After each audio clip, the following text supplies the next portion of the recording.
आप सबको नमस्कार। दिल्ली में कोरोना की स्थिति के मद्देनज़र कुछ अहम निर्णय लिए गए हैं। पहला तो ये कि कुछ दिन पहले, कुछ हफ्ते पहले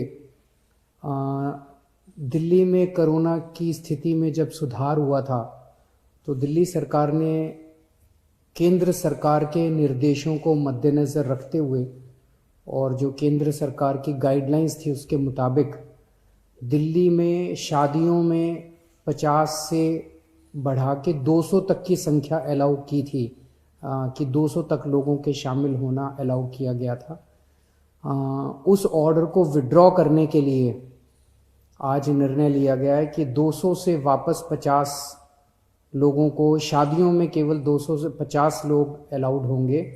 और ये निर्णय मैंने एलजी साहब की अप्रूवल के लिए अभी सुबह सुबह भेजा है। मैं उम्मीद करता हूँ कि उनकी जल्दी अप्रूवल आ जाएगी।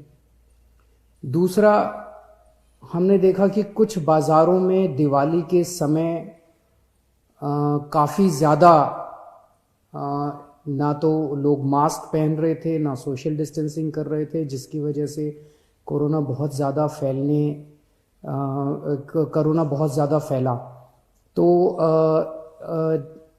एक प्रस्ताव केंद्र सरकार को भेजा जा रहा है कि केंद्र सरकार ने पिछली बार जो गाइडलाइंस जारी किए थे उसमें उन्होंने कहा था कि कोई भी राज्य सरकार अगर किसी भी लोकल लेवल पे, छोटे लेवल पे भी अगर कहीं कोई लॉकडाउन लगाना चाहती है तो उसे केंद्र सरकार की परमिशन लेनी पड़ेगी।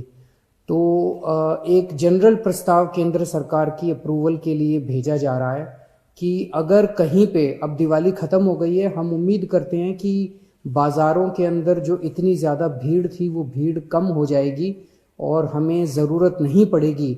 लेकिन अगर ज़रूरत पड़े और सारी कोशिशों के बावजूद भी अगर किसी बाज़ार में हम देखते हैं कि सोशल डिस्टेंसिंग और मास्क का पालन नहीं किया जा रहा और वो एरिया एक तरह से लोकल कोरोना हॉटस्पॉट बन सकता है, तो उस वहाँ पे बाज़ार को कुछ दिनों के लिए एहतियात के तौर पे बंद करने की इजाज़त दिल्ली सरकार को दी जाए।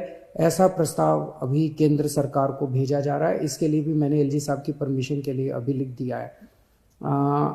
हम सब लोग, आप देख रहे हैं कि किस तरह से सारी सरकारें मिलके कोरोना की स्थिति को काबू करने की कोशिश कर रही हैं। केंद्र सरकार का मैं खास तौर से शुक्रिया अदा करता हूं कि इस कठिन परिस्थिति में केंद्र सरकार ने दिल्ली वालों की मदद की है। और सबसे बड़ी मदद है कि जो उन्होंने 750 आईसीयू बेड्स और जल्द से जल्द बढ़ाने का उन्होंने आश्वासन दिया है। इससे सबसे ज़्यादा हमें लाभ होगा, क्योंकि इस वक्त बाकी सारी, मैं एसेस कर रहा था, बाकी सारी बेड्स अभी हैं, सफिशेंट हैं। कुछ अस्पतालों में, जो सबसे बड़े बड़े प्राइवेट अस्पताल हैं, उन अस्पतालों को छोड़ दे तो अन्य कई सारे सरकारी अस्पतालों में भी हैं और कई सारे प्राइवेट अस्पतालों में भी बेड्स की स्थिति ठीक ठाक है। लेकिन आईसीयू बेड्स कम होते जा रहे थे, आईसीयू बेड्स की संख्या लगातार कम होती जा रही थी।